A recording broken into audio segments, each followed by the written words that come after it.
Hello everyone, I back with my YouTube channel. मैंने first ही video starting का डाला हुआ है, आपको चेकआउट कर लीजिए। एंड ये अभी फोर्थ वीडियो है। इस वीडियो में अपनी बात करेंगे रिट के बारे में। रिट का मतलब क्या होता है? रिट का मतलब होता है रेमिडीज जो अपने प्रोवाइड करते हैं टू द फंडामेंटल राइट्स। से फॉर एग्जांपल आप लोग ज्वेलरी खरीदने जाते होगे, तो आप जब ज्वेलरी खरीदने जाते हो आप देखते हो कि उसका सेफ कीपिंग कैसे होना चाहिए, उसका प्रोटेक्शन कैसे होना चाहिए। वैसे ही अपना जो फंडामेंटल राइट है उसकी प्रोटेक्शन के लिए ये वाला रिट इशू किया गया है। रिट का मतलब होता है रेमेडी, कैसे अपने फंडामेंटल राइट का रेमेडीज प्रोवाइड करें। आर्टिकल नंबर 32 और 226। आर्टिकल नंबर 32 के तहत अपने सुप्रीम कोर्ट के पास जा सकते हैं ये रिट को लेके कि अपना अपना राइट्स को प्रोटेक्शन के लिए। एंड आर्टिकल 226 में अपने हाई कोर्ट के पास जा सकते हैं कि अपना protection of the fundamental rights और भी अदर पर्पसेस के लिए। चलो स्टार्ट करते हैं 5 types of writ. First writ होता है हैबिस कॉर्पस, सेकंड है मैंडेमस, थर्ड है प्रोहिबिशन, फोर्थ है सर्टुरारी, फिफ्थ है quo warranto. First is that कि हैबिस कॉर्पस। हैबिस कॉर्पस का मतलब क्या होता है? To have body. To have body, अगर कोई भी पर्सन को स्टेट ने इलीगली डिटेन कर चुका है जिसमें और विदाउट एनी रीज़न, जिसमें रीज़न भी नहीं बताए, तो वो पर्सन या कोई भी अदर पर्सन उसकी बिहाफ पे वो जा सकता है हाई कोर्ट या सुप्रीम कोर्ट के पास, ये रिट के तहत।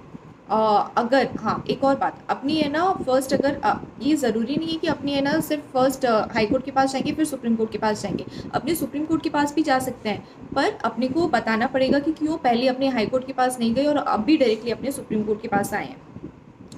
और ये पर्सन जाएगा हाई कोर्ट के पास या सुप्रीम कोर्ट के पास कि क्यों उसको इलीगली डिटेन कर दिया गया है।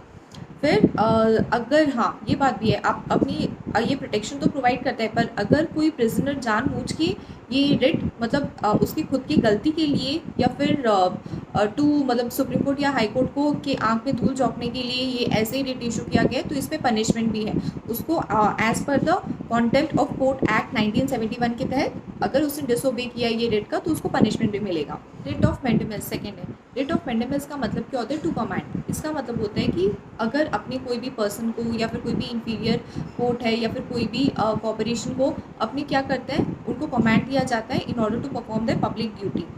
यूजुअली क्या होता है, ये सुप्रीम कोर्ट और हाई कोर्ट इशू करता है इसको and to all the other authorities, पर ये कभी भी लाई नहीं होगा अगेंस्ट द प्रेसिडेंट या फिर गवर्नर को, against the duties to perform the duties and powers.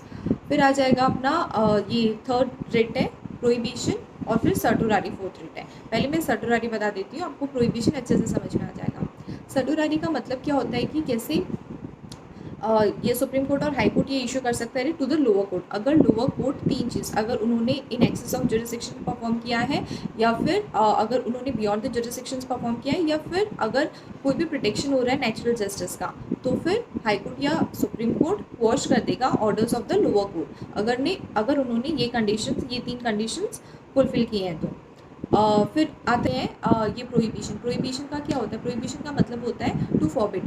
Forbid मतलब ये होता है कि ये ना ये फॉरबिड करता है, सुप्रीम कोर्ट और हाई कोर्ट ये रेट इशू करता है अगर कोई भी टू द लोअर कोर्ट, ताकि वो प्रिवेंट करे एक्सेस या बियॉन्ड द जुरिसडिक्शन जो वो परफॉर्म किया है।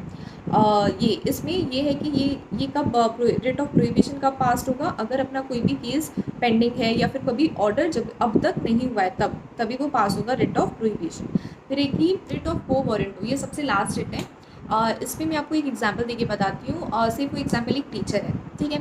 एक टीचर अब कोई भी स्कूल या कॉलेज में पढ़ाती है, वो पक्का उसने बीएड की डिग्री या कोई पोस्ट ग्रेजुएट डिग्री का क्वालिफिकेशन है, तभी वो स्कूल में उसको एडमिशन मिला है पढ़ाने का, स्कूल या फिर कॉलेजेस में।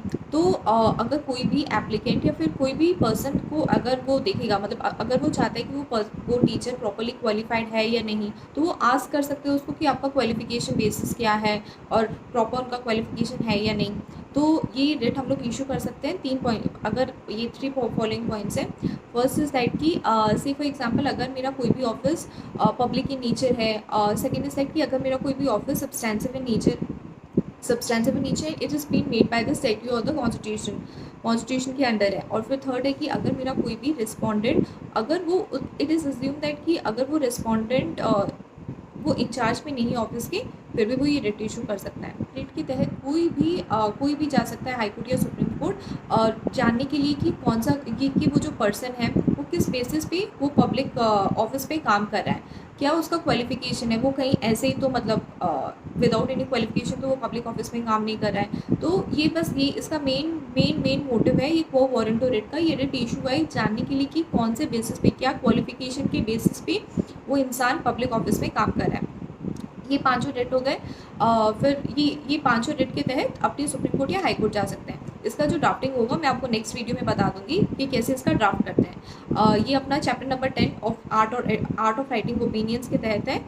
ड्राफ्टिंग का ये चैप्टर है, चैप्टर नंबर 10। चलो meeting you, bye bye, see you.